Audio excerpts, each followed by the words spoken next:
Liverpool have a 33-year-old Virgil van Dijk and an injury-prone Ibrahima Konate as their two most reliable centre-backs.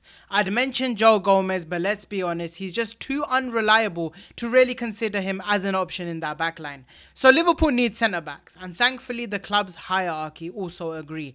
They've had strong links to Mark Gahey for around 35 million, which I believe is a fantastic signing.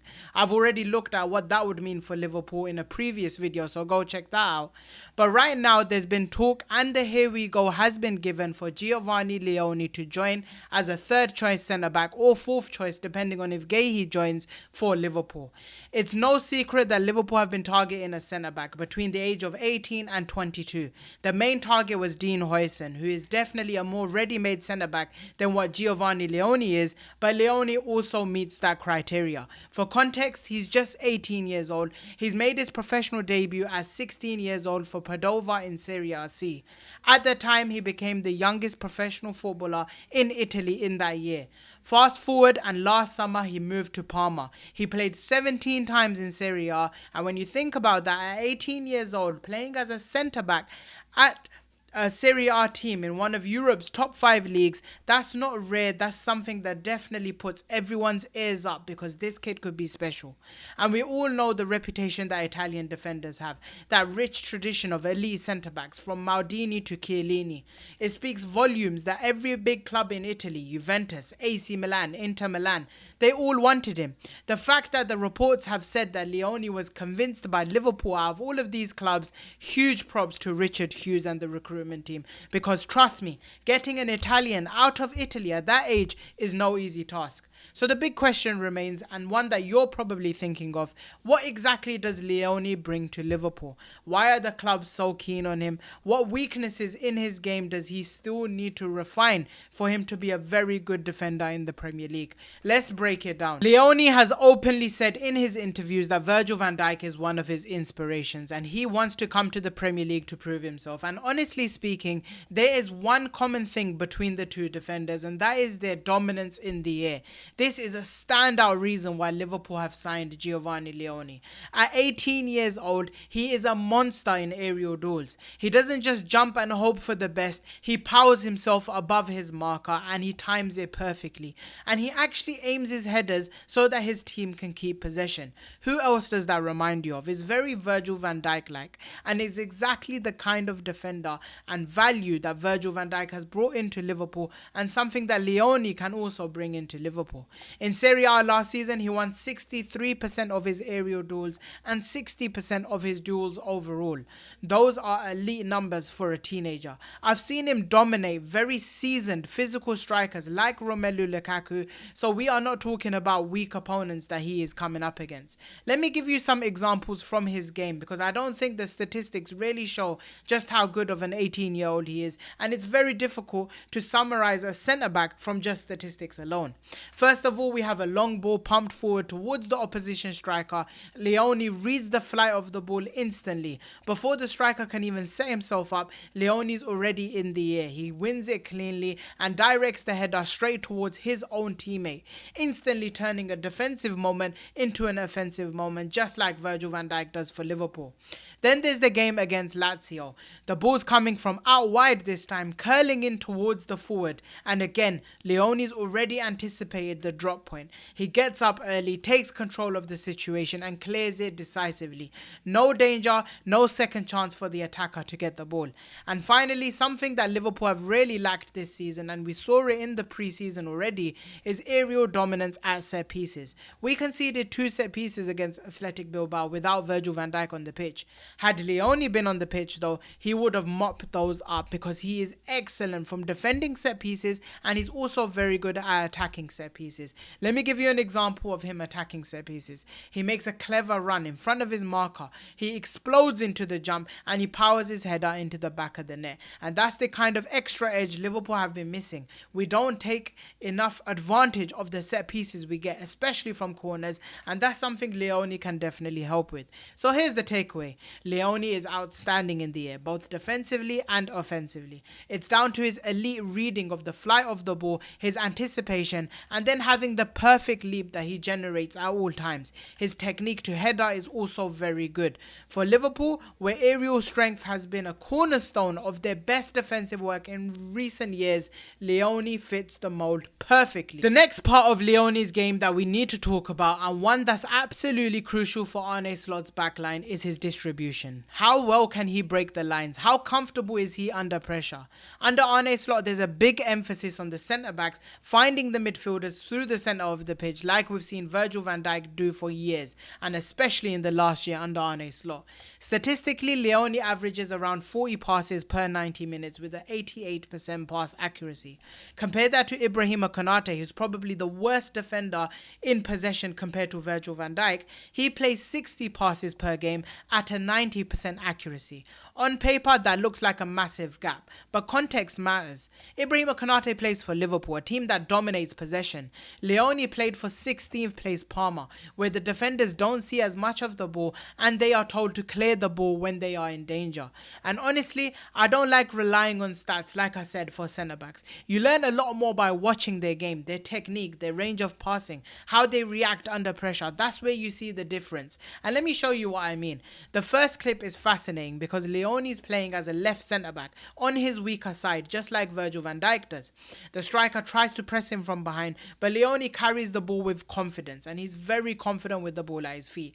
And instead of panicking, he looks up and looks for his options. He knows he can't find the striker in that moment, so he plays a reverse pass into his teammate, and the teammate is in complete space to move that ball forward. Pressure gone, Parma are now on the attack. The next clip is even more interesting. Leoni is shifted into an almost right-back position where the passing angles are much more awkward than a centre-back. The striker's pointing at him, literally telling him, play the easy pass into midfield.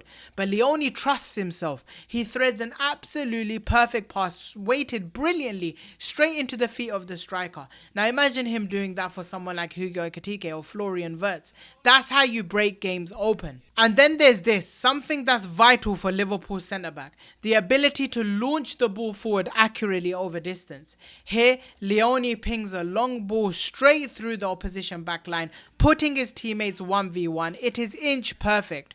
If there's one thing I like to see more from him though, it's switches of play. It's switching that play to stretch the pitch, finding the left winger or right winger depending on where he's playing. He already has the vision and technique to play the passes even when he's under pressure, so I think he can actually play that pass. He just needs to learn it and see it more often.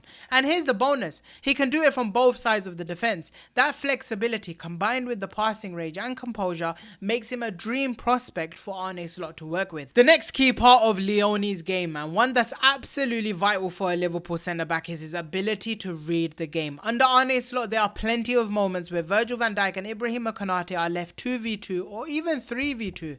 So split-second decision-making is everything. And that's why they are considered elite defenders, and it's where Leoni shows real promise.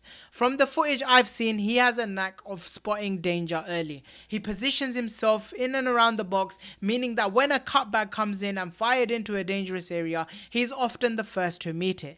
And at Parma, he's averaging around 4 combined interceptions and recoveries per game, an impressive number for a side that finished 16th. In a dominant team like Liverpool, you'd expect that he can upscale this. Another plus is that Leoni doesn't dive into tackles recklessly. He rarely commits a slide challenge only when it's absolutely necessary to do, which is exactly what you want at a big club. Diving into tackles too many times and too often means that you're not reading the game properly. This calm approach makes him effective against strong physical attackers who rely on creating separation because he doesn't allow you to create that separation. Let's look at a few examples. In one clip, Parma are in trouble. If Leoni loses this duel, the opposition are clean through on goal, 2 attackers against no defenders and just the goalkeeper. So what does Leoni decide to do? Instead of cutting the pass off to his teammate, he goes straight for the guy with the ball at his feet. He slide challenges perfectly with precision, using his recovery pace to make sure the attack is just stopped cold, and it was an excellent piece of defending. Then there's a moment of pure Liverpool level defending. Inter Milan carve Parma open, and it looks like the cutback is wide open for Lautaro Martinez to score on an empty net ahead of him. but Leoni has already anticipated the pass. He stepped into position, used his frame to intercept the shot from Lautaro Martinez, and that was a goal-saving moment right there for Parma against Napoli. And look, we're looking at big teams in Italy here. We see maybe his most dominant individual battle up against Romelu Lukaku. A ball is played into Lukaku's feet. That is his trademark, bullying centre-backs in that position. That is his bread and butter. But Leoni completely shrugs him off, wins the ball back cleanly, plays it back to the goalkeeper, and Parma have possession of the ball again. He has made Lukaku look second best in that moment. Finally, in a classic 1v1 situation, the striker tries to turn on him. Leoni simply uses his body, slides in, wins the ball back, and gets Parma moving up the pitch again. All with zero panic, especially when you think about the ball being inside his own box. He doesn't panic. Overall, the Premier League is relentless. Second balls, constant cutbacks, aerial duels. But Leoni looks like a player who has the anticipation, the composure, the recovery pace and physicality to handle it. His ability to cover from a high line and win the ball back cleanly under pressure is exactly what Liverpool demand from their centre-backs. Before I move on to the weaknesses, a caveat to everything that I've said so far is that whilst these are all genuine strengths of Leoni's, there's still room for improvement in every single area of his game. Leoni's defensive foundation, though, is incredibly strong, but there are clear areas that Liverpool will have considered before making a move. The first clear weakness of Leoni's, you could say, and the biggest and most obvious factor is his lack of experience. Leoni has only played 17 Serie A matches at a high level. That is not a large enough sample size to truly judge his consistency, his adaptability, or even his level. For Liverpool, this would be a signing based on potential, not an immediate guarantee of elite output. The club are betting on that foundational level defending that he has, absorbing the knowledge from the likes of Virgil van Dijk and Konate and Liverpool's elite coaching staff, and from that he can lead to follow in the footsteps of Ibrahima Konate or Virgil van Dijk and become a top level centre back. The second thing, we've already seen that Leoni can hit an accurate long ball. The technique is definitely there, but at Liverpool it needs to happen far more consistently, especially when the system looks for you to switch the ball, just like Virgil van Dijk does to Mohamed Salah. It can be so key in breaking down defensive blocks. The question isn't whether he can do it, it's whether he can make these sharp passes, the direct passes, straight into his teammates' feet, under pressure. That consistency only comes with experience, repetition, and playing at a higher tempo like you do at Liverpool. And finally, this is less of a technical weakness and more about adapting to Liverpool's environment as a team. At Parma, he has shown that he can play out from the back, but the frequency and intensity will be on another level in the Premier League, especially in England. That press is faster, they're more aggressive, they're far less forgiving. The time on the ball that you get in Serie A simply doesn't exist in the Premier League. Leoni will have to adapt quickly to making decisions under extreme pressure, to reacting more quickly to situations, both mentally and physically, without sacrificing his composure. In summary, none of these are actually massive flaws in his game that give you straight red flags. They're simply areas where Leoni's game needs to develop, needs to be refined to meet Liverpool's increasingly high demands and high demands of quality in their backline. Overall, Giovanni Leoni is not a signing for now. He's not going to transform Liverpool's defense straight away. This absolutely has to be potential in the years ahead. At just 17 years old, he's already showed a level of maturity beyond his age. He has the aerial dominance you want in the Premier League. He progresses the ball with enough confidence that you can say this is not a red flag. And he is strong and physical enough at just 18, 17 years old to be an influential figure for Liverpool in the future under Arne Slot. So it's no surprise that Liverpool's data team rate him highly, and it's no surprise that Liverpool have taken the risk to sign him. That said, expectations need to be realistic. Leoni has only played 17 top flight games. He's still raw, he's still learning, and he will almost certainly make mistakes both on and off the ball, which is completely normal for a defender at the stage of his career that Leoni is in. The difference is that he'll be learning in a perfect environment with leaders at the back for Liverpool like Ibrahima Konate and Virgil van Dijk guiding him at every moment.